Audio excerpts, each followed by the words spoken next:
Tiwala. ACS. Tanggaling-galing mo. Smart dishwashing paste ko. Pritong ulam na masebo. Plato at kaldero.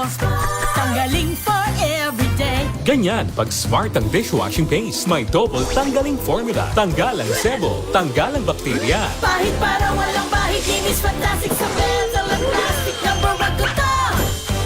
Tanggaling-galing mo. Smart dishwashing paste. ACS. Let us unbox MX3 capsule.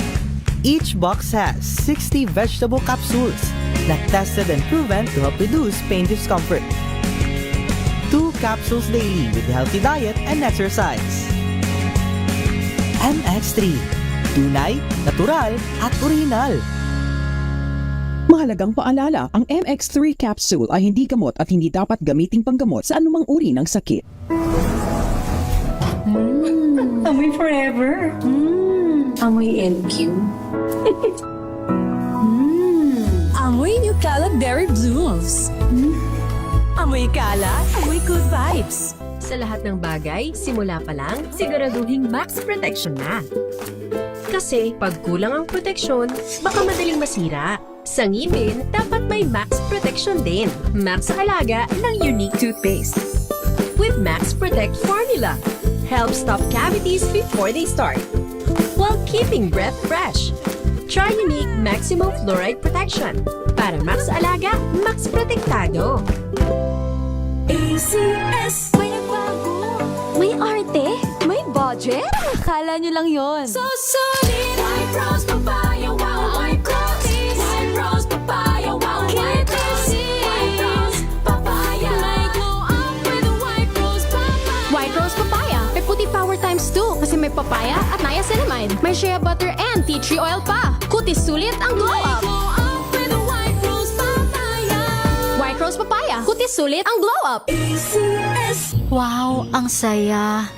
Isang barangay na labada, puro mancha pa. Goodbye, pahinga. Mommy, isang laba lang yan sa Pride Bar Blue. May powerful stain-away enzymes na malupit sa dumit mansya. At di masakit sa kamay. Isang laba lang yan. Hello, pahinga. Hello, Pride Bar Blue. ACS. Oh, so good. Komeo so tanghon. So bagay sa bawat celebration. So easy, so dummy. Komeo so tanghon. Komea Sotanghon. So good. Sotanghon. Amoy forever. Amoy LQ. Amoy New Kalat Berry Blooms. Amoy kalat, amoy good vibes. This portion is brought to you by ACS Manufacturing Corporation, ISO certified, maker of world-class quality Pride detergent. Isa ka ba sa mga nag-iisip o naghahanap ng mga paraan upang epektibong makapag-aral at hindi mag-cramming sa iyong mga gawain? Ngunit nahirapan ka dahil maraming factors na umahadlang kabilang na ang iyong oras. May isang teknik na inirekomenda dyan ang mga eksperto. Ito ang tinatawag na Pomodoro Technique na nagsimula kay Francesco Cirillo kung saan ito daw ay isang time management method na tutulong upang makapag-boost ng iyong productivity at magamit mo ang iyong oras ng tama, lalo na sa iyong pag-aaral. Ayon sa eksperto, ang mga hakbang sa Pomodoro Technique ay ang pagpili ng mga kailangan mong gawin sa loob ng itinakdang oras. Karaniwan na ang 25 minutes upang mag-aral. Matapos ang oras na itinakda ay magkakaroon ka ng short break at mag-set muli ng oras hanggang makumpleto mo ang isang oras o depende sa plano mo. Mabisang paraan umano ito upang magkaroon ng focus sa mga bagay na dapat mong gawin sa loob ng isang oras. Ayon pa sa pag-aaral, ang ideya na ito ay ang pagkakaroon ng organisasyon sa mga gawain at ito ay upang madaling ma-digest ang iyong inaaral. Iba-iba man tayo ng pamamaraan sa pag-aaral at ang ilan ay gumagawa rin ng kanilang sariling bilang ng oras. Depende sa mas nakatutulong sa kanila upang magkaroon ng focus sa mga dapat nilang gawin. Mahalaga pa rin ay magkaroon ka ng oras upang mag-aral at oras din upang makapagpahinga. This portion is brought to you by ACS Manufacturing Corporation, ISO certified, maker of world-class quality Pride detergent.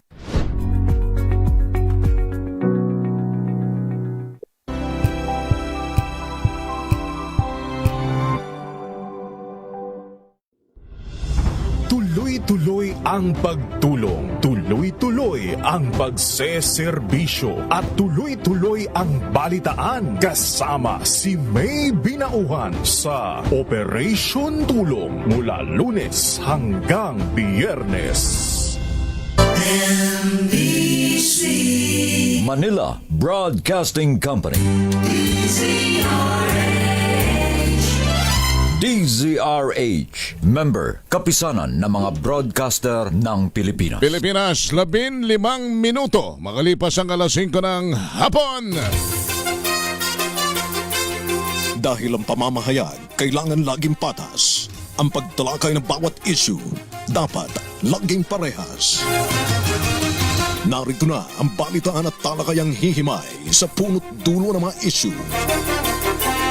Bawat panig ilalahad sa publiko.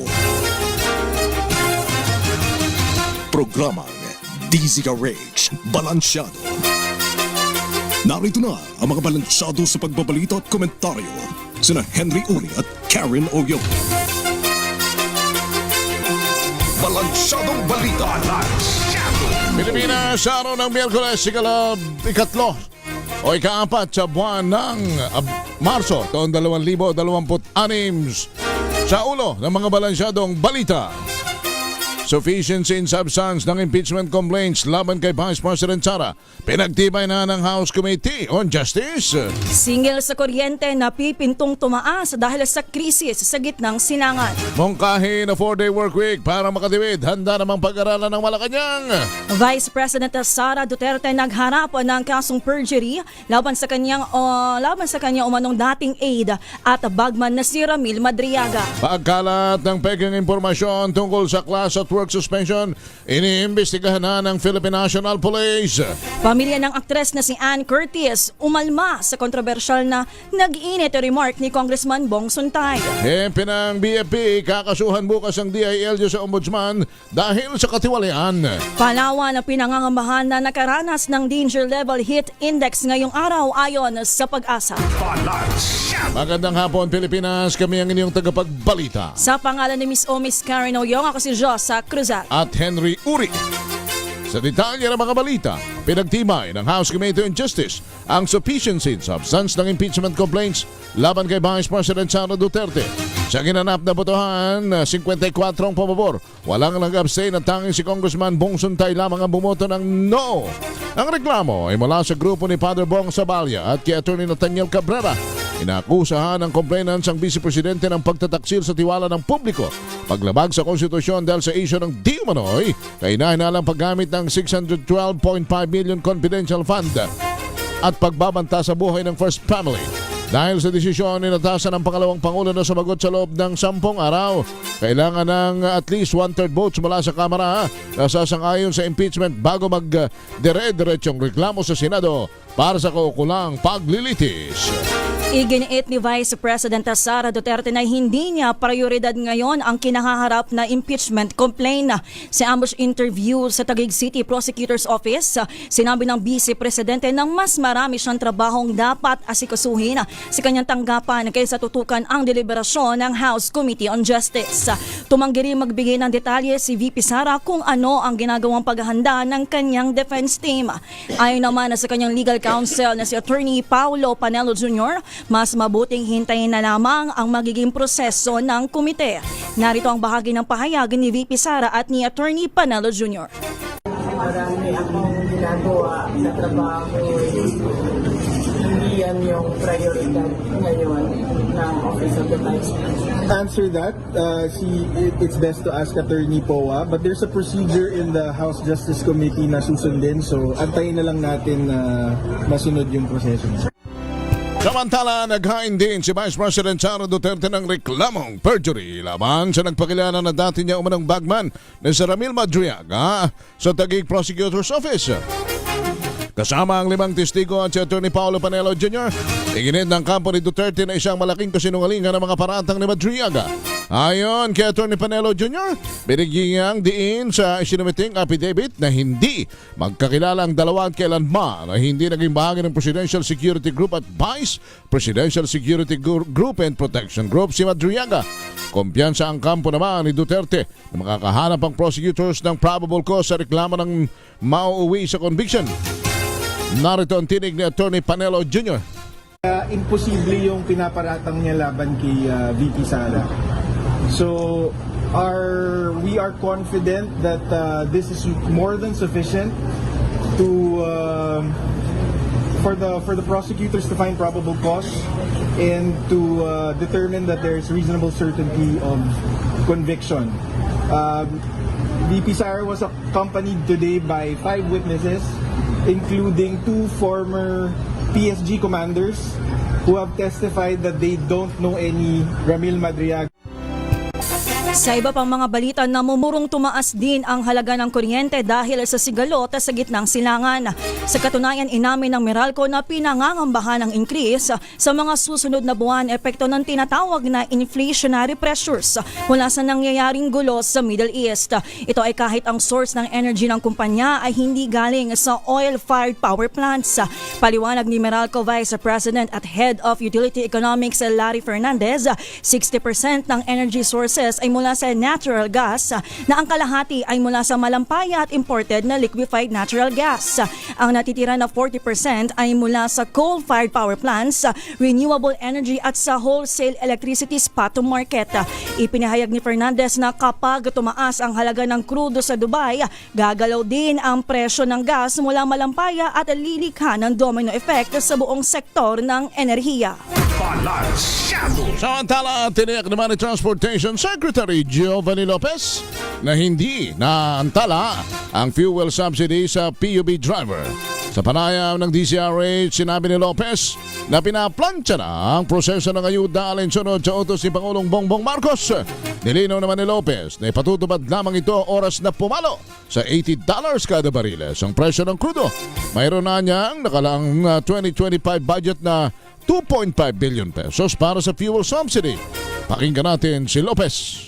This is one time, yung fuel subsidy natin na yung 2.5 billion na ginawa na din po ng pamahalang gobyerno to dati pa ho, no, yung fuel subsidy. Yes. At ito po ay natanggap, at that time yata ang natanggap nila is 6,000 ho yata, no? So pero ito ay sinasabi ko yung amount na yun, baka ho madagdagan o mabawasan. Depende sa, yes, sa dami na ngayon. Kaya kailangan po ngayon as early as now, sabi ko sa LTFRB, linisin nyo na yung master list nyo, ayusin nyo na. Magipag-ugnayan na tayo sa DILG para sa mga tricycle drivers, sa DICT, sa DTI, para naman sa mga yung sabi nating delivery service providers, para lahat mabibigyan. Yan naman ang gusto ng ating Pangulo. Walang kapangyarihan ang Department of Energy na diktahan ang presyo ng mga produktong petrolyo sa gitna ng nagpapatuloy na sigalot sa kanlurang Asya. Ayon kay Secretary Sharon Garin, tali pa rin ang kanilang kamay dahil sa umiiral na oil deregulation law. Dahil dito, ang kaya lamang umano nilang gawin ay i-monitor ang presyohan nito sa world market. Pakinggan po natin ang kalihim. Ang presyo, hindi namin makokontrol. Kung palagay namin may abuso, kapailan nyo ng kaso or ng investigahan. Pero we cannot dictate them before nila i-impose. So yun po yung problema talaga ng sistema natin. Siguro, it's time to revisit the oil regulation. Ayan. Samantala, pinag-aaralan naman ng Department of Migrant Workers ang posibilidad na land travel bilang pangunahing opsyon sa repatriation ng mga manggagawang Pilipino sa gitnang silangan. Sa pulong balitaan sa Mandaluyong, sinabi ni DMWD Secretary Hans Kakdak, nakabilang ito sa mga alternatibo nilang nakikitang hakbang dahil sarado pa ang maraming airspace at baradong Strait of Hormuz. Bagamat tayo nang magbigay ng karagdagang impormasyon dahil sa security reasons, binanggit ni Kakdak na aaso sila sa tulong ng Department of National Defense. Pakinggan natin si Hans Kakdak. And given the closure of the airspace and airports in many of the attack Gulf states, including Israel, of course. And so we are looking at possible alternative ways. Ngayon, kung sarado ang air option, then possibly land options are there, but that is as far as I go. Okay? Hindi ko na sasabihin yung detalye. Bukas ang Malacanang na pag-aralan ang mungkahing 4-day work week bilang bahagi ng mga hakbang sa pagtitipid. Ito ay sa harap ng inaasahang epekto sa presyo ng langis ng tumitinding tensyon sa kanlurang Asya. Sa press briefing, sinabi ni Palace Press Officer Claire Castro na maaari itong pag-aralan ng pamahalaan lalo na kung lalala pa ang sitwasyon sa rehiyon. Pero nilinaw ni Castro na sa ngayon wala pang pinag-uusapan patungkol sa nasabing suhestyon. Pakinggan po natin si Castro. Maaaring pag-aralan po ng Pangulo ang ganyang suwestyon, lalo na kung magiging malala pa po ang nangyayaring Israel-Iran issue. Sa ngayon po ay hindi pa po ito na pag-uusapan. Samantala, 11 local official mula sa Bulacan. Nako, ang kasalukuyang stranded sa Dubai dahil sa nagpapatuloy na gulo sa gitnang silangan. Kinumpirma ito ni Interior Secretary John B. Cremolya at sinabing sila ay mga Vice Mayor mula sa Bulacan at nakakuha ng Kaukulang Travel Authority mula sa ahensya. Nilinaw ng kalihim na personal capacity o sariling pondo ang ginamit ng mga opisyal sa kanilang biyahe. Tinitingnan naman ng DILG ang ulat na mayroong isang mayor na kasama ang grupong na stranded na wala umanong travel authority. Sa iba pang mga balita, hindi pinalampas ng pamilya ng actress na si Ann Curtis ang kontrobersyal na pahayag ni Congressman Bong Suntay. Ang pag-alma ay ipinaabot ng ina ni Ann sa pamamagitan ng Facebook post. Diretsahang sinabihan ni Mrs. Carmen si Suntay na sick man o may problema sa pag-iisip. Kahit ang kapatid na si Jasmine Curtis Smith ay nagpahayag din ng kaparehong saloobin. Ayon kay Jasmine, ang mga kaparehong offensive remarks ay hindi dapat ipinagwawalang bahala, lalo na kung ang pahayag ay mula sa isang opisyal ng gobyerno. Umagaw ng atensyon si Suntay sa impeachment proceedings nang gawing halimbawa sa kanyang statement ang naramdaman niyang kakaibang init ng masilayan si Ann Curtis sa isang mall. Wala namang basihan ang kumakalat na peking anunsyo sa social media hinggil sa nationwide work at class suspension dahil sa maray tension dulot ng giyera sa gitnang silangan. Sa opisyal na pahayag ng Philippine National Police, iginit nito na walang banta sa seguridad ng bansa na maaaring magdulot naman ng naturang abiso. Pinaimbestigahan na ni PNP Chief Police General Milencio Artates Jr. sa Anti-Cybercrime Group ang naturang post. Nagbabalang magpapataw sila ng kaukulang legal na hakbang laban sa mga nasa likod nito. Batay sa misleading announcement, suspindido raw ang pasok sa trabaho at eskwelahan mula ngayong Marso 4 hanggang 6. Kinuwestiyon ng Malacanang si Caloocan Representative Edgar Erice sa paninisi kay Pangulong Ferdinand Marcos Jr. sa hindi nagustuhang bersyon ng anti-political dynasty bill. Ito ang tugon ng palasyo sa pahayag ni Erice na nambobongola lang ang Pangulo sa pagsasabing prioridad ang anti-political dynasty bill. Sa press briefing, hinamon ni Palace Press Officer Claire Castro si Erice na galingan na lang sa pakikipagdebate para makuha nito ang gustong bersyon. Pakinggan po natin ang tinig ni Castro. Bakit naman po kay Pangulo isisisi? Kung ayaw niya ng version sa House of Representatives, di sa pagka nagkaroon po ng pagdebate, debatihin niya po munang mabuti. Ilabas niya na lahat ang kanyang talino. At kung anong kahihinatnan niyan, hindi naman po siyang mag-isa lang ang magdidesisyon niyan. Ang nakakapagtaka po dito kay Congressman Erice, parang lahat na lang ng kasalanan sa mundo isinisisi niya sa Pangulo. Trabaho po nilang gumawa ng batas. Kaya trabahuhin niya po iyan kung anong gusto niyang version. Samantala, sa iba pang mga balita, nagbabala naman ng DOST Pag-asa sa posibleng pag-ambot sa 42 degrees Celsius ng heat index sa Coron, Palawan ngayong araw na itinuturing na nasa danger level. Ayon sa State Weather Bureau, malaking bahagi ng bansa naman ang makararanas sa mainit na panahon na nasa ilalim ng extreme condition, kung saan maglalaro ang temperatura mula 33 hanggang 41 degrees Celsius Sa kabila ng malinsyakang panahon, asahan ng kalat-kalat na pagulan at thunderstorm sa Metro Manila. Gayon din sa Dinagat Island at mga lalawigan ng Surigao dahil sa epekto ng easterlies. Samantala, mahinang pagulan naman ang dala ng northeastern o northeast monsoon o umihan sa Batanes at Babuyan Island. Nadoble ang mga sasakyang pandagat ng China na naispatan sa West Philippine Sea sa pagpasok ng buwan ng Marso.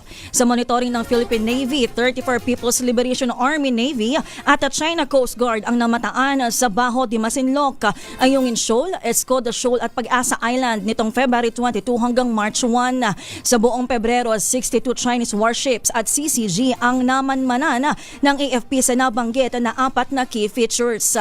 Kabilang dito ang mga nakikitang Chinese ships na tila nanonood sa mga maritime cooperative activity ng AFP at ang mga kaalyado sa loob ng exclusive economic zone ng bansa. Binigyan din ni AFP spokesperson for West Philippine Sea, Rear Admiral Roy Vincent Trinidad, na unusual o hindi ito pangkaraniwan kahit mayroong karapatan sa innocent passage ang mga barko sa international waters. 30 minuto na makalipas ang alas 5 ng hapon. Sumayin nyo na ang unang bugso ng mga balita sa Balansyado. Kami ang inyong tagapagbalita. Ako po si Josa Cruzat at Henry Uri. Balansyado.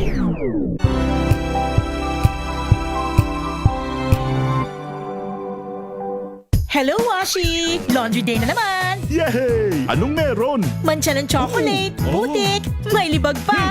Kaya natin yan! With Pride Washing Machine Detergent, may triple stain-away formula. Tanggal ang makapit, madikit, at madupit na dumit mancha. Kaya easy-easy ang labada. Mula noon hanggang ngayon! All you need is pride. All you need is pride. ACS.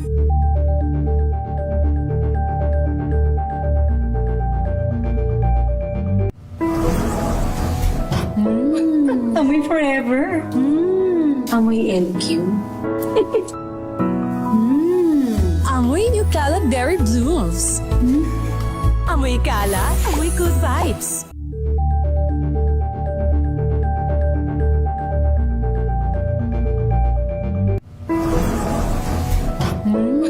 Amoy forever. Amoy NQ. Amoy New Cala Berry Blooms. Amoy Cala, amoy good vibes.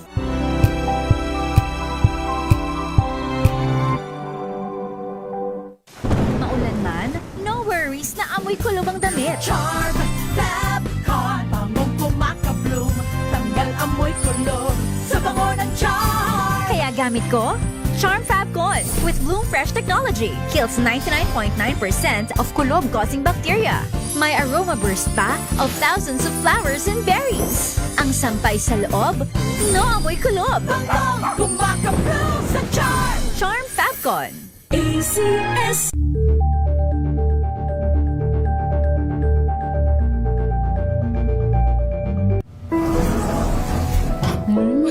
Amoy forever.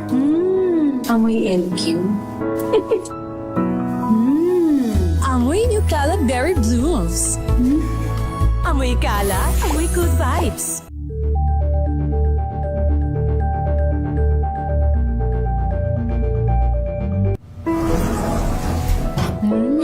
Amoy forever. Amoy NQ. Amoy New Cala Berry Blooms. Amoy Cala, amoy good vibes.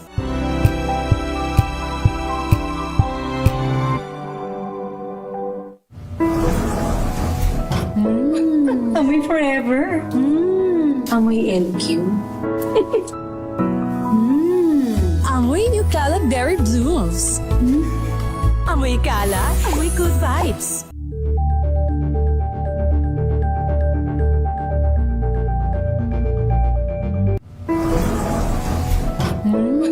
Amoy forever. Amoy NQ. Amoy New Cala Berry Blooms. Amoy Cala, amoy good vibes.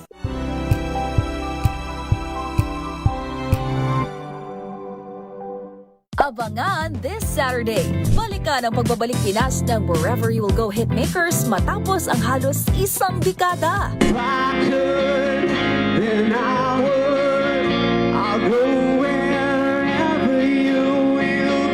At kilig moments sa Clarabelle fan meeting ng Thai GL Stars sa Sinababel at Pangji.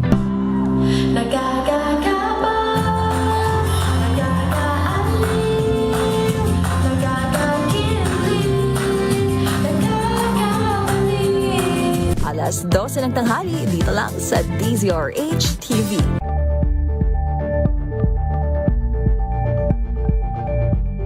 Ito ay bunsod ng naitalang 17 individual na ang kanilang naaresto.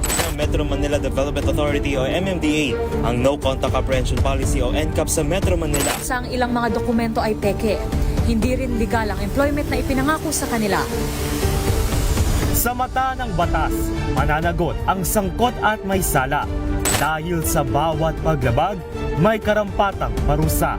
Alamin ang mga pananagutan sa likod ng mga bawal. Dito sa Hoy! Bawal Yan! Tuwing Sabado, alas 11:30 ng umaga. Dito lang sa DZRH TV.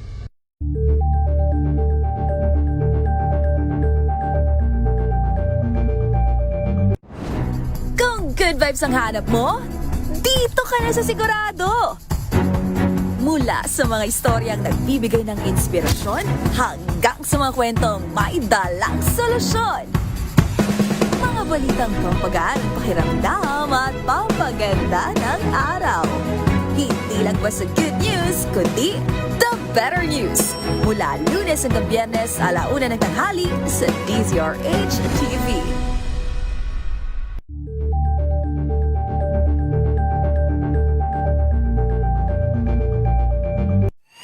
Mga balitang gigising sa inyong umaga. Mga balitang kailangan mong malaman. Mapapakinggan sa ACS Balita sa 2x2. Kasama sina Anthony Taberna at Jerry Baha. Lunes hanggang Biyernes.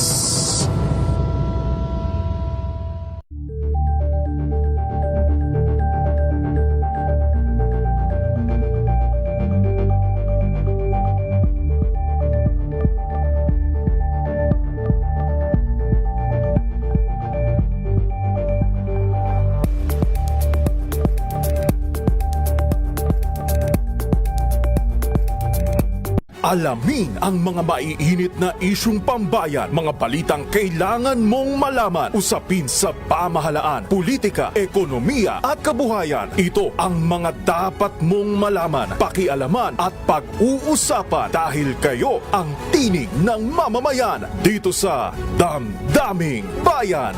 Live sa DZRH Radio, DZRH TV at DZRH Digital. Kasama sina Lakay, Deo Makalma at Elaine Apit. Araw-araw, Lunes hanggang Biyernes. Damdaming Bayan.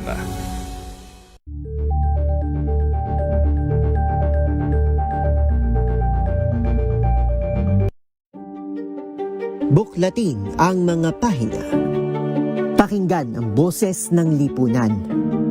Tunghayan ang mga issue mula sa ibang katayuan. Nakakalungkot kasi deserve ba namin ng ganito? Na hindi nila alam kung ano talaga yung kanilang mga karapatan. Yung gobyerno, tinulungan nila yung kanilang magsasaka. Pinapatahimik tayong lahat using various laws. Through education, kayang-kaya nating baguhin yung ganitong klaseng pag-iisip. Isang kwento, iba't ibang anggulo. Dito, sa Point of View.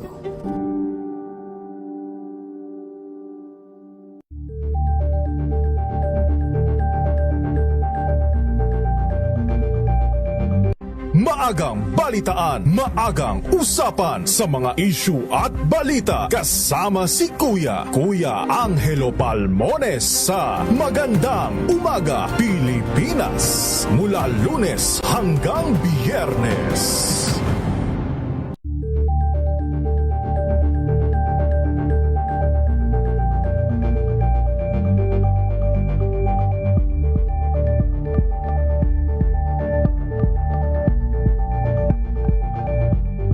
We've got you covered.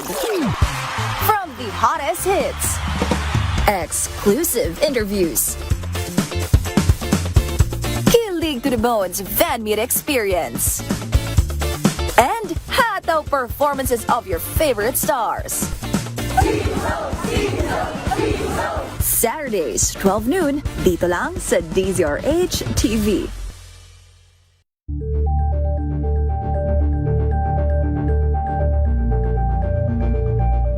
Tambalang Anthony Taberna at Jerry Baha ang gigising sa inyong umaga dahil lalatay ang humahagupit na diskusyon at komentaryo Lunes hanggang Biyernes sa 2x2.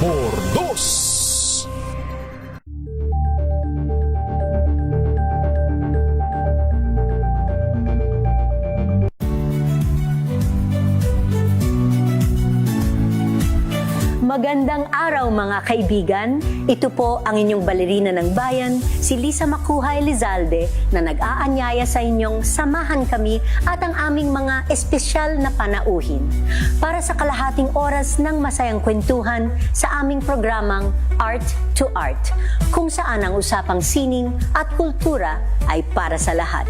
Huwag kaliligtaan, tuwing linggo, alas 3:30 ng hapon, dito lamang sa DZRH Radio, DZRH TV, at via online streaming.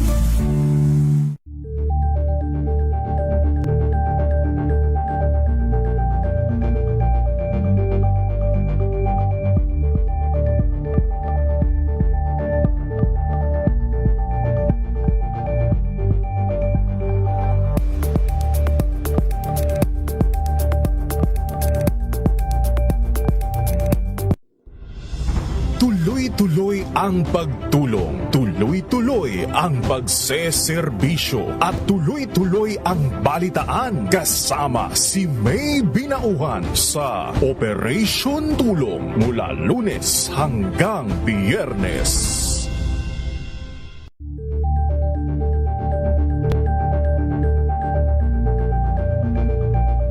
Curious ka ba sa maraming bagay? Kami na ang bahala dyan. Aalamin, tutuklasin at bibigyang linaw namin ang mga katanungang bumabagabag sa inyong isipan. Sa programa kung saan ang bawat sagot ay galing lamang sa mga eksperto. Ang Expert's Opinion, tuwing linggo alas 3 ng hapon, dito lang sa DZRH TV.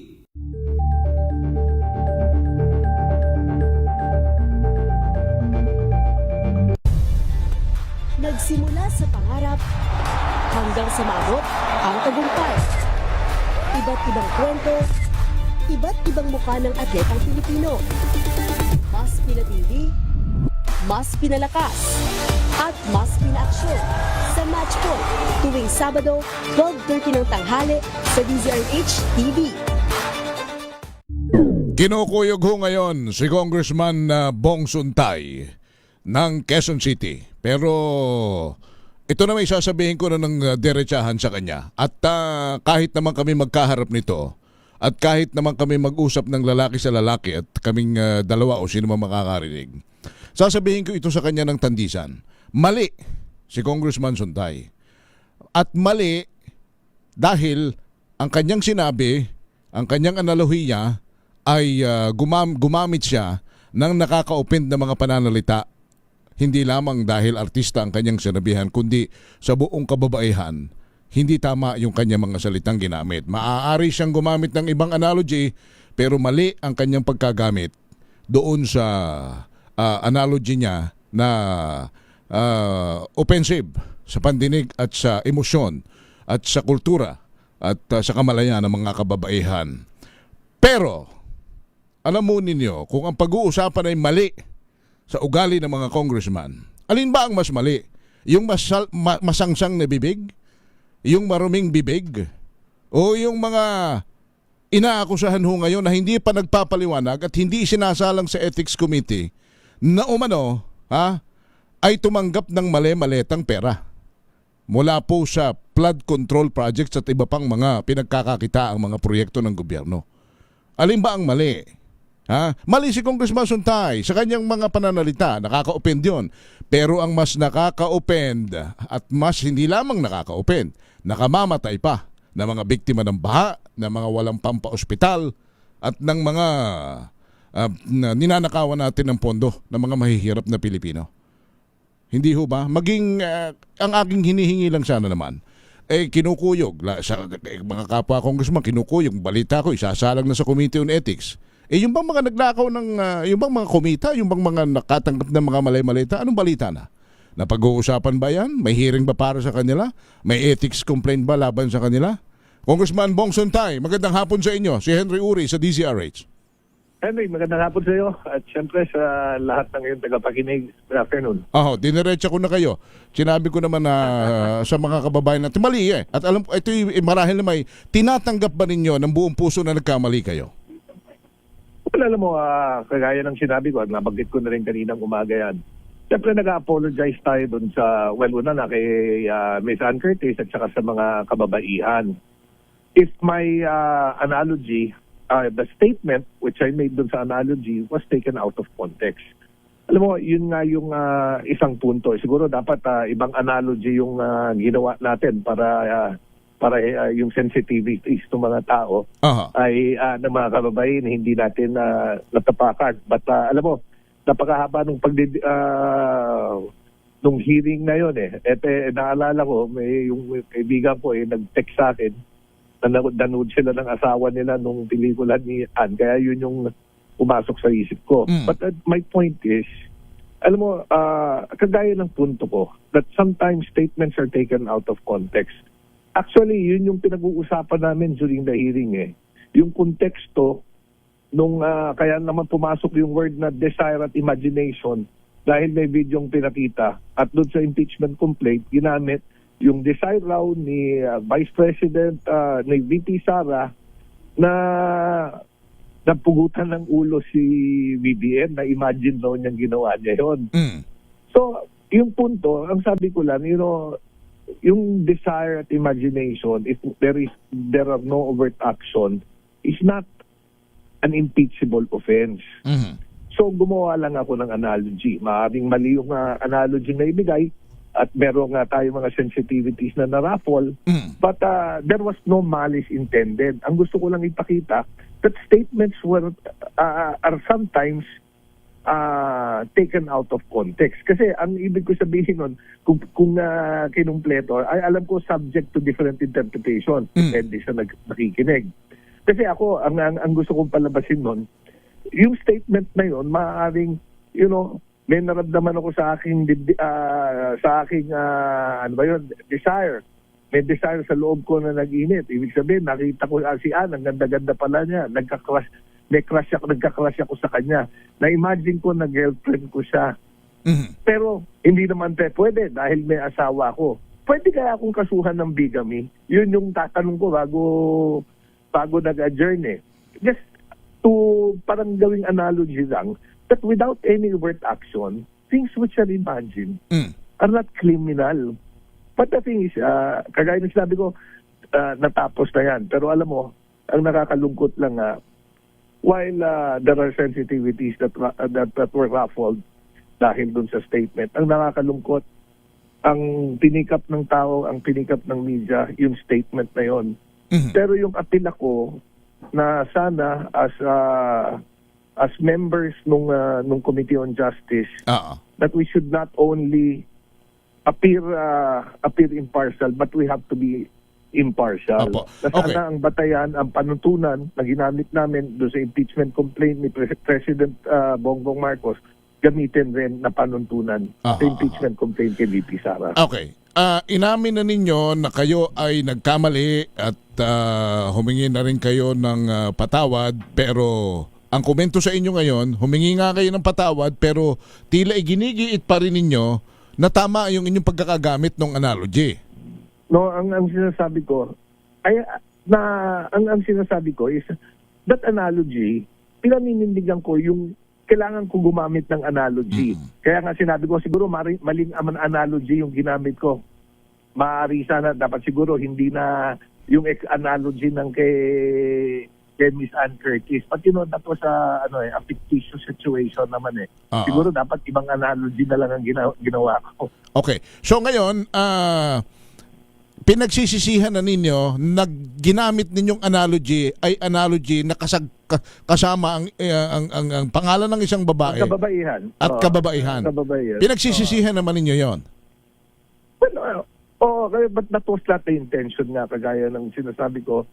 My intention in making the analogy is not to come out na may malice yun. At kagaya ng sinabi ko na rin kaninang umaga, I'd like to apologize kung may nasaktan, lalo na kay si Miss Ann Curtis o yung mga kababaihan. Ito. That was not the intention in making that analogy. Ito Kong, galing ito sa ina ni Ann Curtis, si Carmencita Ojales CS. Ito ba yung official, Josa, na social media account ni Mrs. ng nanay ni Ann? Okay. Ang sabi niya rito, Mr. Bong Suntay, you're sick man. I reckon you're foul. Sabi naman po nitong sino ito? Yung nanay. Sige. Yun ho ang sabi ng kanyang nanay. Ano po ang inyong sagot? Ano ang inyong sagot sa ina ni Hindi, kagaya ng sinabi ko, I understand kung bakit niya bibigay yung statement na yan at kung ano yung magiging reaction ng ibang tao. Intindihan ko yan. Dahil ang kagaya nga sinabi ko, we may have we ruffled some sensitivities. Pero ano na yan nasabi na natin yan, hindi na natin mababawi yung mga nabigas na salita. We can only learn from it, di ba?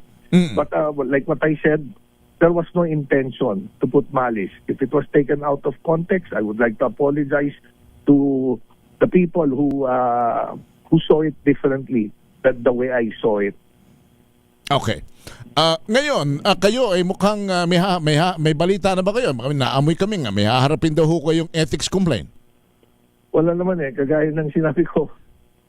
Hindi natin alam kung ano, but kagaya ng sinabi ko, kahit sa ethics complaint, something which is, imagine without any overt act, ano kung i-ethics mo? Okay. Kayo ay kaisa-isang bumoto kanina ng no doon sa Committee on Justice para doon sa pagpapatibay sa sufficient and substance dito sa impeachment laban sa pangalawang Pangulo. Bakit kayo bumoto ng no? Ano ang inyong paliwanag? Alam mo, Henry, I was just being consistent. Kagaya na nga ng apila ko, kung anong batayan na ginamit namin sa pag-dispose o pag-determine ng sufficiency in form and substance doon sa impeachment complaint ng Pangulong Bongbong Marcos, ganun din yung kailangan gamitin batayan dito sa impeachment complaint na ito. Kung babalikan niyo po yung aking mga obserbasyon during the impeachment complaint kay President Bongbong Marcos, ganun din ang boto ko. It was insufficient in substance. Bakit insufficient in substance? Because there should be a narration of facts. Meron nexus yung mga impeachable offense na sinasabi. Kung walang nexus, kung ang pagbabasihan mo lang yung mga affidavit, kung ang pagbabasihan mo lang news clippings, kung ang pagbabasihan mo lang conclusion ng mga tao, then it is not an impeachable offense. Alright. Okay. So once yung isang ginamit na grounds, hindi yung sorry, na madagdag ko lang. Yeah. Kagayang ginamit na grounds yung naisip ni Vice President Sara Duterte. Now, can it be used as an impeachable ground yung nasa isip? Di ba hindi rin? Alright. Doon na actually pumasok yung analogy Okay. Alright. So once again, ano ang inyong nais iparating kay Miss Carmencita Ojales sa mga fans at kapatid at mga kamag-anak at mga kababaihan ng bansa? Well, sa nanay ni Ms. Curtis at sa kanyang kapatid, like what I said, kung nakasakit yung aking analogy na ginamit at yung mga statement, ako yung humihingi ng paumanhin, but the statement was talagang taken out of context at there was no malice intended in it. Siguro, iba lang yung iniisip ko during the time na sinabi ko yon, kaya hindi ko nakita na meron tayong mga tatamaan na sensitivities. And it serves as a learning lessons. We every day is a learning experience, di ba? Alright. Congressman Suntay, salamat po ng marami sa inyo. Thank you, Henry. Maraming salamat. Salamat. Si Congressman Bong Sontang. Balansyado!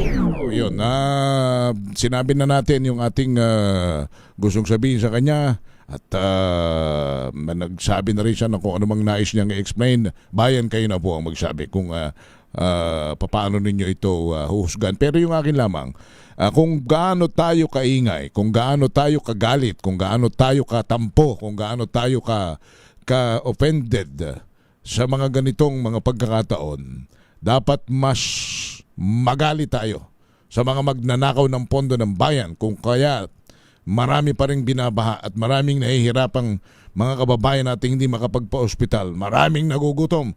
Ang pinag-uusapan nating flood control fund na maraming nagsasabi na nagpapatunay naninakaw at involved ay ang maraming mga congressman ay bilyones, daang bilyones. Pero wala naman silang hearing man lamang tungkol dyan. Na hindi nga ho sila nag-ethics complaint sa Kongreso o mapasinado man. Mas nakamamatay po yung ganyan mga kasalanan ng politiko.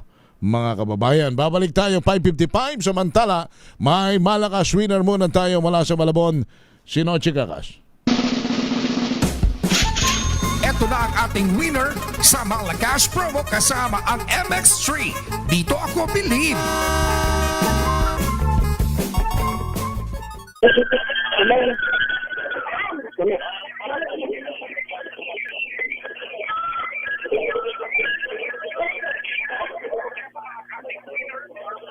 Noche, go ahead. Yan na, Henry, tuloy-tuloy pa rin yung ating pamimigay sa DCRH Malakas Promo dito sa Barangay Panghulo sa lungsod ng Malabon.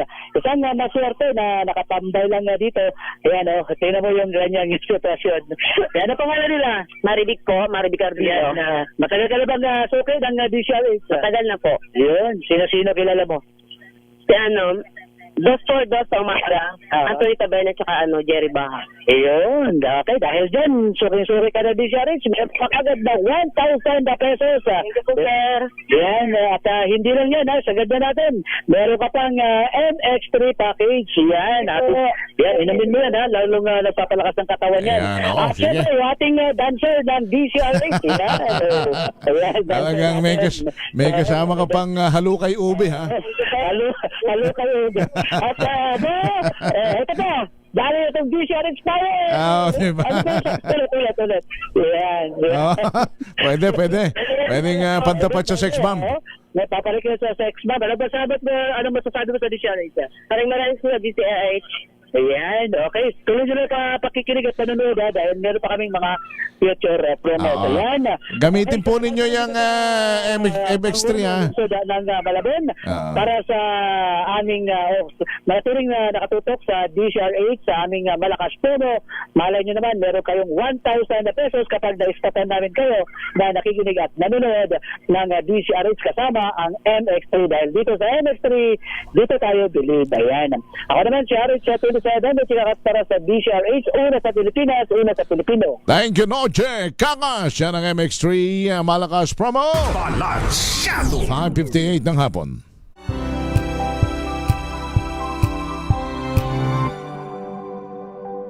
Abangan this Saturday. Balikan ang pagbabalik Pinas ng Wherever You Will Go Hitmakers matapos ang halos isang dekada.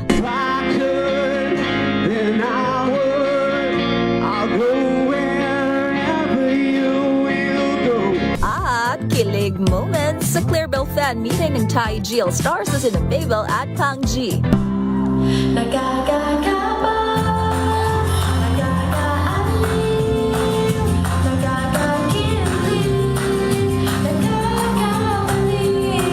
Alas 12 ng tanghali dito lang sa DZRH TV.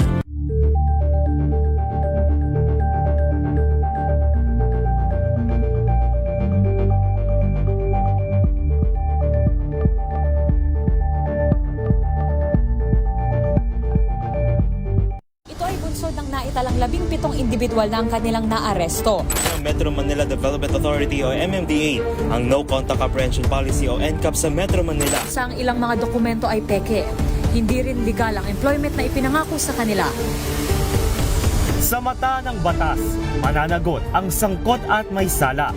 Dahil sa bawat paglabag, may karampatang parusa. Alamin ang mga pananagutan sa likod ng mga bawal. Dito sa Hoy! Bawal Yan! Tuwing Sabado, alas 11:30 ng umaga. Dito lang sa DZRH TV.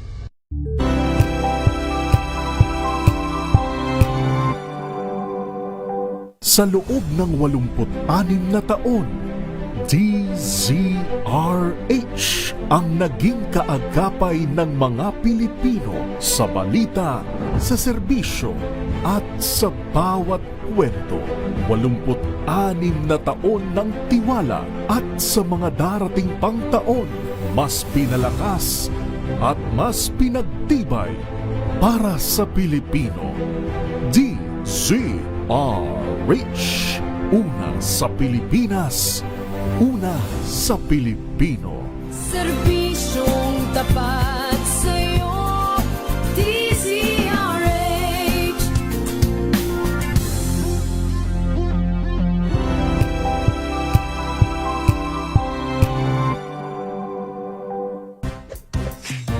Tanggaling-galing mo, Smart dishwashing paste ko. Pritong ulam na masebo, plato ang kaldero.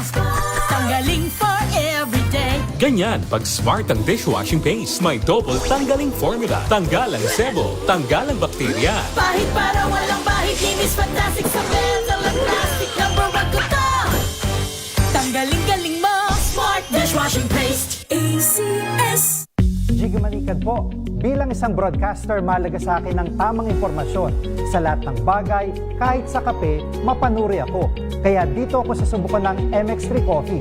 Ito'y low acid, cholesterol free, at may vitamin C plus calcium. Sigurado ako sa MX3 Coffee. Dito ako bilib.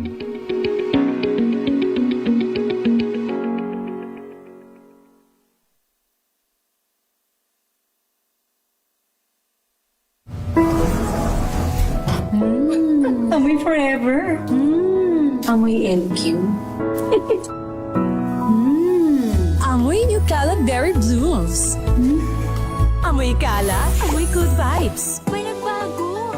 May arte. May budget. Akala nyo lang yon. So solid. White Rose Papaya, wow, White Rose. White Rose Papaya, wow, White Rose. White Rose Papaya. May glow up with a White Rose Papaya. White Rose Papaya. May puti power times 2 kasi may papaya at niacinamide. May shea butter and tea tree oil pa. Kutis sulit ang glow up.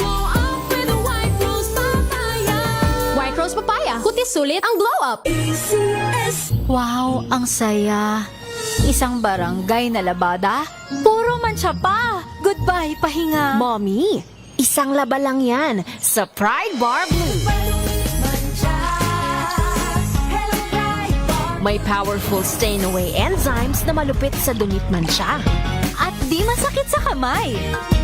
Isang laba lang yan. Hello, pahinga. Hello, Pride Bar Blue. ACS.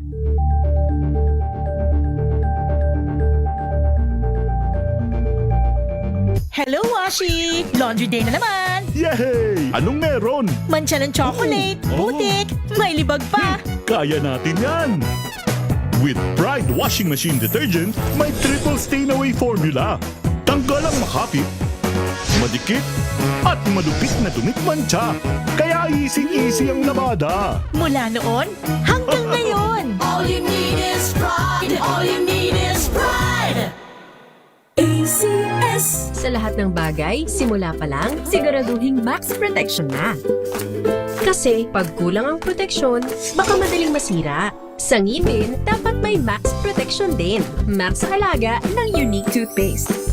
With Max Protect Formula, helps stop cavities before they start, while keeping breath fresh.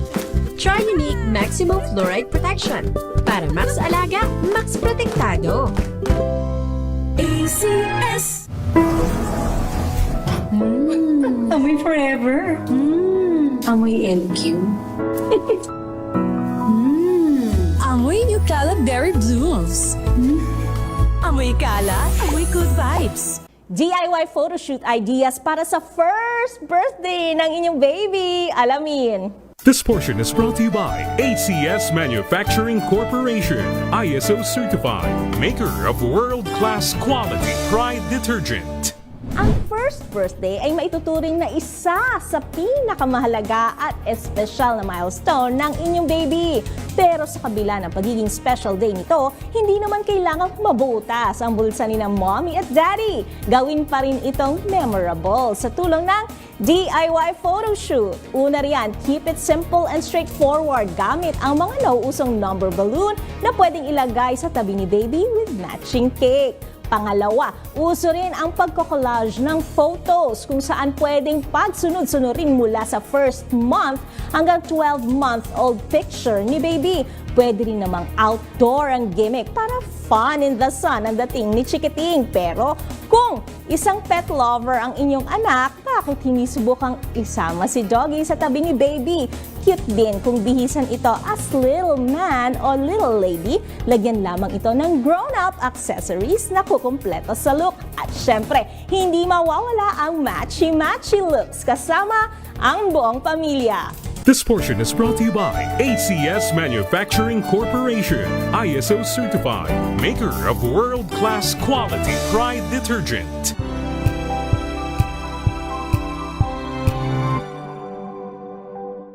Alamin ang mga maiinit na isyung pambayan, mga balitang kailangan mong malaman, usapin sa pamahalaan, politika, ekonomiya at kabuhayan. Ito ang mga dapat mong... 6:05 ng gabi.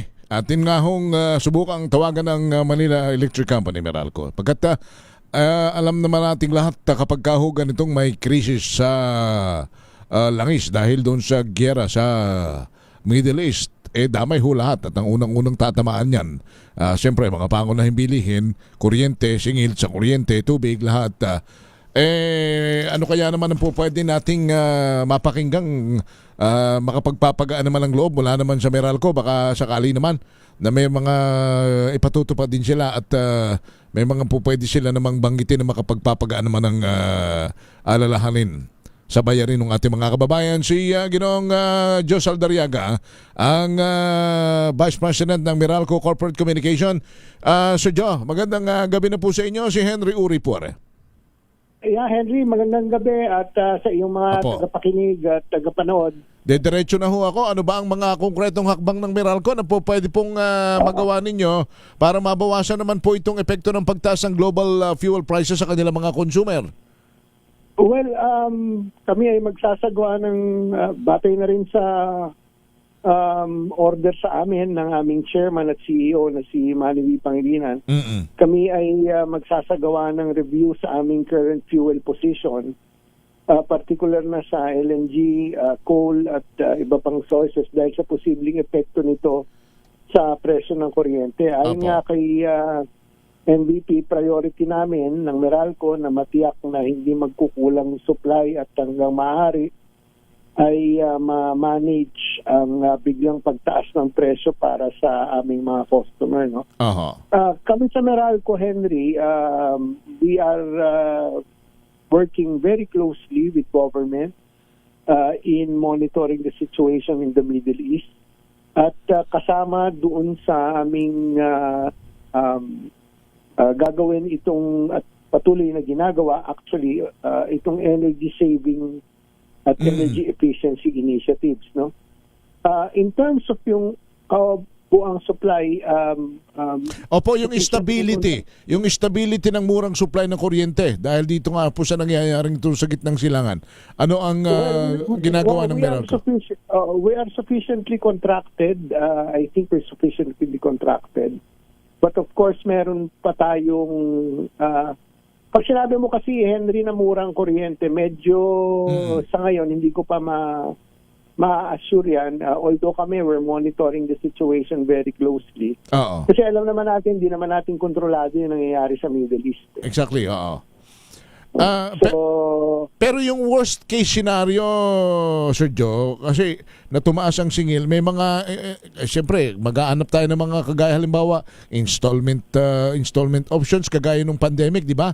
May mga scheme kayong ipinatupad. Medyo malayo pa tayo dun sa sitwasyon na yon. Pero hindi pa tayo umaabot doon. So hindi pa natin talaga yan, wala pa sa ano natin yan, Henry. Yung extreme situation, parang wala pa tayo doon. Ang importante sa amin ngayon is to look into our current position in terms of our supply, yung fuel, particularly LNG at coal, at to ensure that we will be able to manage this. Sige, kumbaga we will cross. Wala pa kami dun sa punto na mag-i-installment, medyo malabo yun. So we will cross the bridge when we get there, parang ganon. Well, I am confident na hindi naman to aabot dun sa punto na hindi makokontrol yung aming supply na kasi I said I feel we are adequately covered. May order na nga ang aming chairman at i-review yung aming fuel position. Kasi maliban sa Middle East naman, meron naman pwedeng ibang pagkunan ng supply. But of course, hindi natin masasabi yung presyo. As demand increases, we can probably conclude that there will be pressure for prices to go upward. But we're managing the situation best we can. Wala naman may gusto nito eh. Okay. Wala naman may gusto nitong gerang ito. So kahit may nangyayari doon, walang pag-aalala na baka mamaya magtaas, walang ganon? Well, in terms of supply, sabi ko nga, Henry, yan ay aming ina-assure sa ngayon. No? Wag lang sana mag-prolong itong gera para hindi naman masyadong magkaroon ng pressure for prices. Ayan. Kasi iba naman yung sitwasyon namin sa sitwasyon ng gasolina at diesel. Okay. Sir, tingnan mo na. Kami more or less.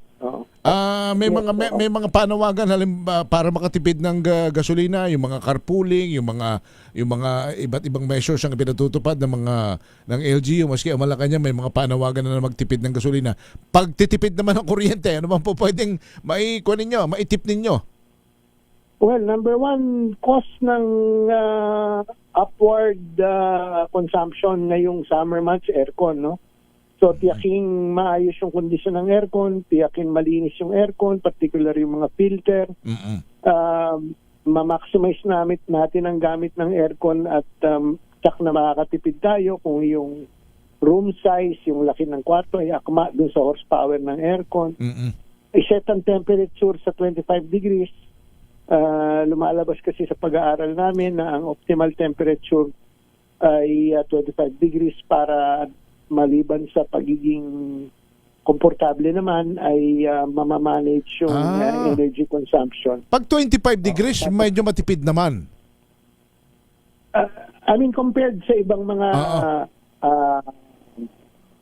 degree levels, no? 25 degrees is based on our study, yun ang optimal. O magkakagandahan na yan, na hindi maalinsangan, hindi naman ganong kalamig, tamang-tama lang ang temperatura. Yes, sir. Yes, sir. Alright. Sige, Sir Joe, salamat for accepting our call. Salamat. Salamat. Si Ginong Joe Saldarriaga, Vice President ng Corporate Communications ng Manila Electric Company. Alas 6:12 na po ng gabi. Dumako muna tayo sa mga report. Mga kumpanya sa Pilipinas at Republic of Korea lumagda sa business agreements. Balita mula kay RH14 Leth Narciso. Leth! Lumagda ng business agreements ang mga kumpanya sa Pilipinas at Republic of Korea sa larangan ng shipbuilding, nuclear energy, aerospace, critical minerals, retail at health and wellness. Ginanap ito sa Philippines-Korea Business Forum na dinaluhan ni Pangulong Ferdinand Marcos Jr. at President Lee Jae-myung sa Pasay City. Ayon kay Pangulong Marcos, patunay ang mga kasunduan ng matibay at lumalalim na ugnayang pang-ekonomiya ng dalawang bansa. Positibo ang Pangulo na magbubunga ito ng mas maraming proyekto, pamumuhunan at kabuhayan. Muli ring ibinida ni PBBM ang patuloy na pagpapatupad ng pamahalaan ng mga reformang pang-ekonomiya para palakasin ang kumpiyansa ng investors at mapadali ang pagnenegosyo sa Pilipinas. Nagpasalamat ang Pangulo sa Philippine Chamber of Commerce and Industry at Federation of Korean Industries sa pagsusulong ng kooperasyon ng mga negosyante mula sa dalawang bansa. Ito si Leth Narciso para sa DZRH. Una sa Pilipinas, una sa Pilipino. Thank you. Salamat, Leth. Samantala, OFW Remittance Protection, suportado naman ni Senator Mark Villar, RH28 Raymond at Paz Raymond. Mahalaga ang papel na ginagampanan ng ating mga overseas Filipino workers o OFWs para sa ekonomiya ng bansa, kaya dapat lamang na maprotektahan ang kanilang remittances. Ito ang paniniwala ni Senador Mark Villar kasunod ng isinusulong na Overseas Filipino Workers Remittance Protection Act o ang Senate Bill 917. Ayon kay Villar, hindi matatawaran ang kontribusyon ng mga OFW sa ating ekonomiya. Sa katunayan, noong 2025, umabot sa all-time high na $34.63 billion ang kanilang remittance. Kaya mahalaga na bigyang garantiya ang protection sa pinaghirapang pera ng mga OFW dahil ito ang titiyak sa kanilang kinabukasan sa pananalapi. Ang panukalang batas ay naglalayong pangalagaan ng remittance ng mga OFW sa pamamagitan ng pag-regulate sa remittance fees, pagtiyak sa consumer safeguards, pagpapahusay sa transparency sa foreign exchange at pagtuturo ng financial literacy sa mga OFWs at kanilang mga pamilya. Sabi ni Villar, sa pagitan ng mga programang ito, sigurado na mabibigyang protection ang mga OFW mula sa iba't ibang uri ng financial scam at maiwasan ang hindi magandang financial decision at mauwi sa wala ang kanilang mga pinaghirapang pera sa ibang bansa. Ito si RH28 Raymond at Paz para sa DZRH, una sa Pilipinas, una sa Pilipinas. Maraming salamat, Raymond at Paz. 6:15 ng gabi. Anilag Festival sa Laguna. Pinaghahandaan na ho ng provincial government. Balita mula kay RH30. Eric Dastas. Eric. Kuya Henry, ilang tulog na nga lang at aarangkada na ang pinakihintay na Anilag 2026 Level Up Festival o yung kinaguriang Mother of All Festivals ng Laguna. Level up ito, Kuya Henry, dahil ito ang kauna-unahang selebrasyon ni Governor Sol Aragones sa Kapitolyo. Ginawa niya itong mas makulay, mas bongga at mas makabuluhan at dinoble na rin ang mga premyo sa mga mananalo sa mga patimpalakas. Sa pag-uumpisa ng Anilag Festival ay mapapaindayog ang mga makikisa sa naturang festival sapagkat makakasayaw nila dito ang sex bomb dancer. Sisimulan ang selebrasyon sa darating na March 16 at tatagal man ito hanggang March 21. Maraming competition ko hindi ang nakahanay na magtatampok sa talento at husay ng mga Lagunense. Kabilang sa inaabangang pagpaligsahan ay ang Lakan at Lakambini ng Laguna. Bigatin ang mga judges dito, Kuya Henry, pageant na kinabibilangan ng mga beauty queen tulad ni Rupa Gutierrez at Kyle Versosa, Shamsi Suksup at ang Mr. International.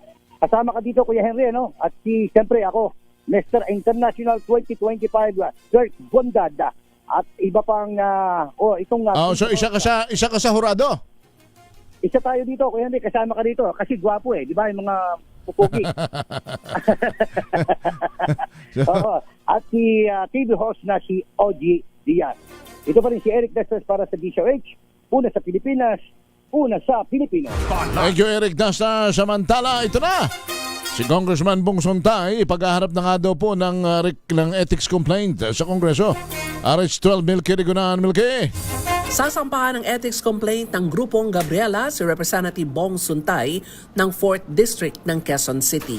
Ito ay kaugnay ng kontrobersyal na sinabi ni Sontay na imagination at nag-init umano siya ng makitang aktres na si Ann Curtis. Matatandaan sa hearing ng House Justice Committee, tinawag ni Representative Isabel Maria Zamora na offensive, uncalled for at irrelevant ang sinabi ni Sontay sa hearing. Ginamit ni Sontay na example ang nararamdaman niya kay Ann Curtis na naisip niya lang pero wala naman siyang ginawa. Ganito rin niya ang ginawang pagbabanta ni Vice President Sara Duterte sa buhay ni na Pangulong Bongbong Marcos, First Lady Lisa Marcos at dating House Speaker Martin Romualdez na sinabi lang umano pero namang walang intensyon. Bukod sa Gabriela, kasama sa mag-file ng ethics complaints laban kay Sontay ang iba pang mga women's rights advocates. Ang gagawing hakbang ng Gabriela ay simbolo ng pagpapahalaga sa respeto trabaho at karapatan ng mga kababaihan lalo na ngayong Marso na buwan ng mga kababaihan. Ako si Milk Reguna, nagulat para sa DZRH, una sa Pilipinas, una sa Pilipino. Thank you! Salamat, Milky! Dumako naman tayo sa mga probinsya. Lalaki, patay. Matapos pagsusuntukin ng magamang sospek sa bayan ng Bato sa Leyte. Jimmy Angay-Angay. Jimmy. Isang lalaki patay matapos pagsusuntukin ng mag-ama na sospek sa bayan ng Bato, Leyte. Kinilala ng PNP ang biktima si alias Bin, 53 anyos, may asawa, residente ng Sitio Bliss, Barangay Tugas, Bato, Leyte. Nakilala mga sospek sina alias Jerry, 40 anyos at alias James, 18 anyos, kabarangay ng biktima.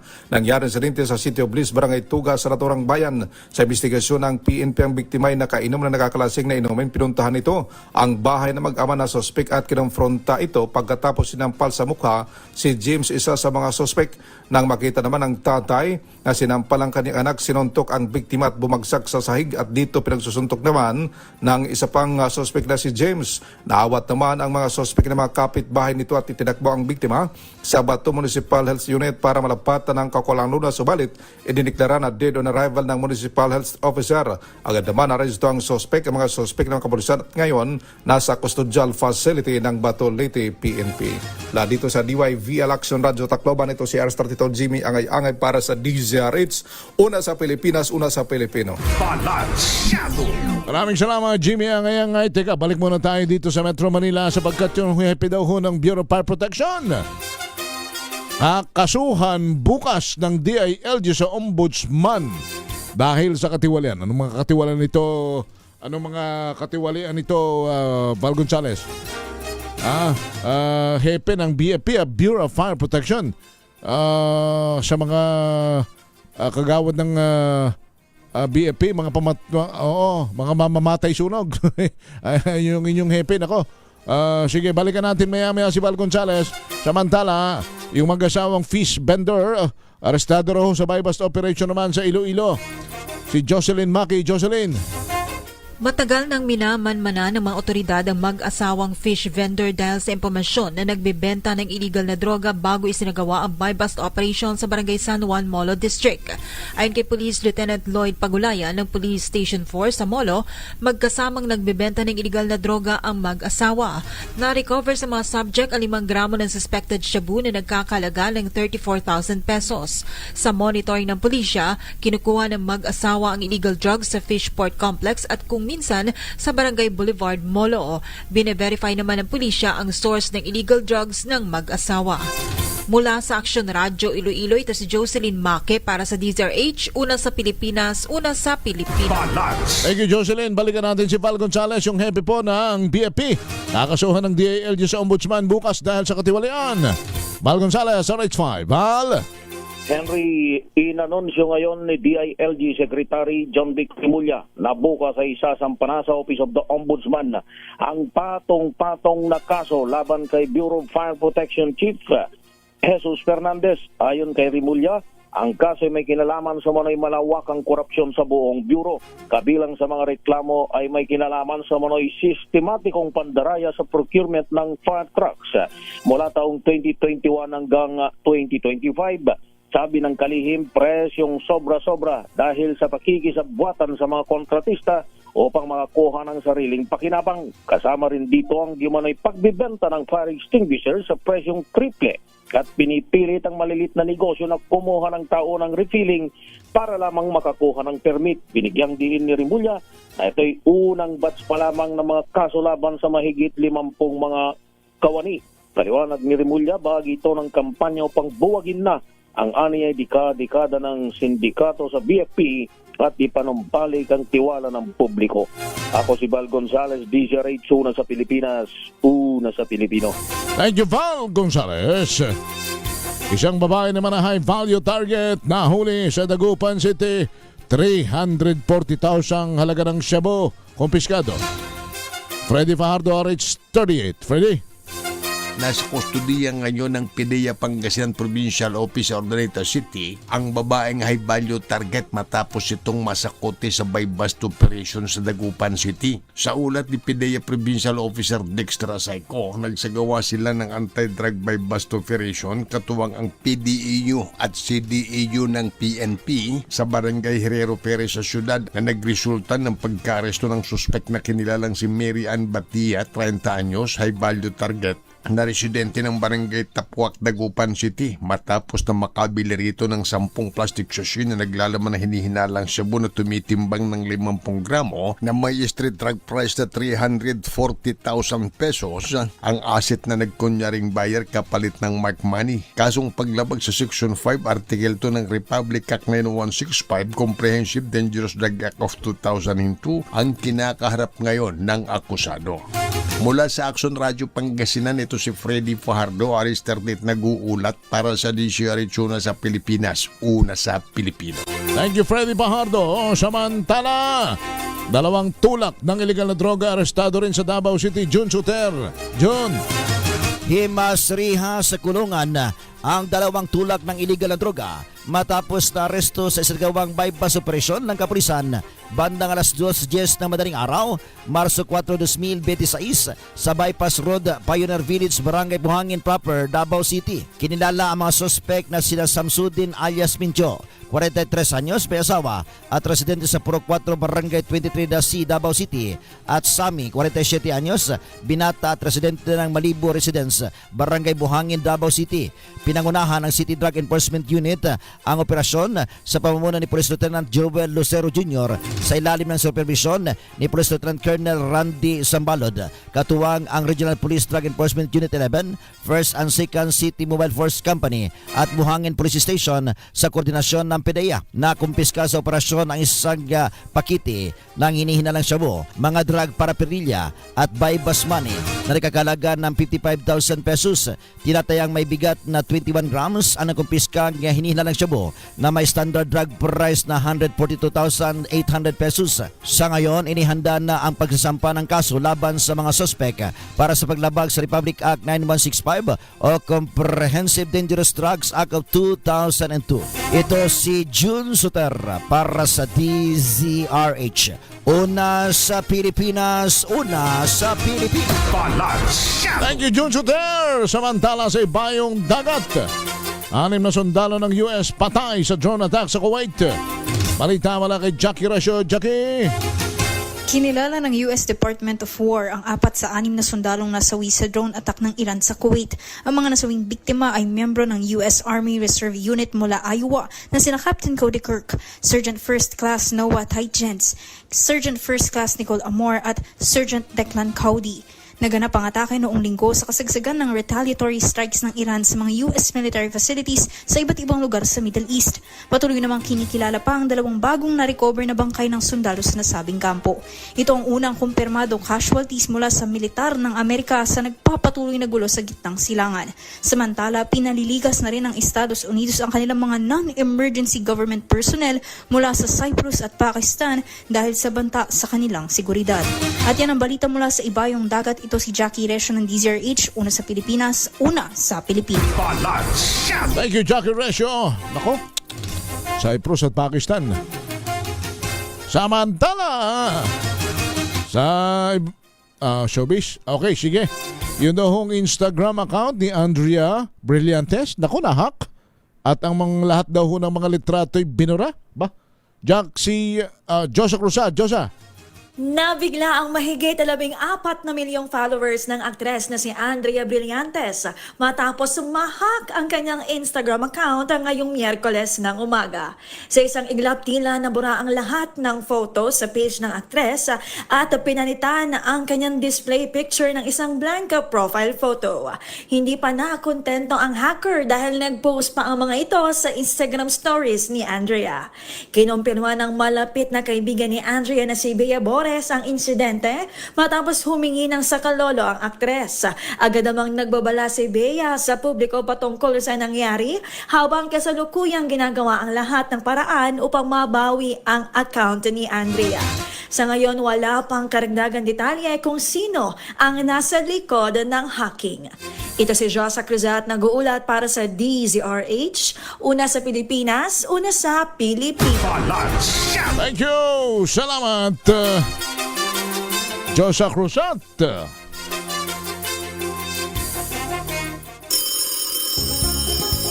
Makinig maigi! Ito na ang chance mo na manalo ng instant 500 pesos kapag narinig mo na ang mahiwagang kring-kring. Tingnan mo na ang iyong cellphone, baka ikaw na ang susunod naming winner sa kring-kring panalo malakas sa telepono. Paano sumali? Bisitahin ang Facebook page ng DZRH, fill up pa ng Google Sheet na nakapin sa DZRH FB page at hintayin ang aming tawag sa telepono. Kring-kring na! Kring-kring na! At ang ating natawagan ay si Ruby Ana Taasan. Bakit na ng pilyado ni Ruby? Ruby, good evening mula sa Valenzuela. Yes po, good evening po. Ayan ang gusto kong Iyan ang gusto kong energy ni Ruby. Hyper. Naghapunan ka na ba, Ruby? Actually po, hindi pa po. Aba. Tuwa po ako, natawagan niyo po ako. Oh, si Ruby ba ay estudyante, dalaga, isa ng butihing ina? Ano bang pinagkakabalahan ni Ruby? Butihing ina po at Aba. nagtatrabaho. Working mom po. Very Sir good. Henry. Nako, ilan na bang anak mo? Dalawa po, Sir Ayan, Henry. tamang-tama. Itong premyo namin na mali-maletang pera ay makakabili ka na ng masarap na paborito ng iyong mga chikiting. Kaya ang tanong namin, Ruby, mula sa DZRH, ano ang kauna-unahang himpilan ng radyo sa Pilipinas? Una sa Pilipinas, una sa Pilipino! Siyempre, DZRH. Ayan. At dahil dyan, nanalo ka ng 500 pesos. Abangan mo ang maletang ipadadala ni Josa. Thank you po. Salamat, Ruby. Si Ruby Ana Taasan ng Valenzuela City. At yan ang kalipunan ng mga balita sa Balansyado. Teka muna, kailan maituturing na inabandona ng empleyado ang ganyang trabaho? Aba, abandonment of duty ba are? Attorney Cam? Ang tabayanan po ninyo sa usapang legal with Attorney Cam. Sumayin nyo na mga balita at talakayan sa Balansyado. Sa ngalan po ng aking partner na si Karen Oyong at si Josa Cruzat ang lagi naming habilin sa inyo. Kung gusto ninyong umasenso sa buhay, wag po kayong gagawa ng masama sa kapwa. Dahil ang paggawa ng masama sa kapwa ay may ganting hindi po natin kayang tanggapin, pero ang paggawa ng mabuti sa ating kapwa kailanman ay hindi magbubunga ng masama. Tumulong lagi sa mga nangangailangan sa ambot ng makakaya dahil help is wealth. Salamat po, ako si Henry Uri. Bye! Balansyado.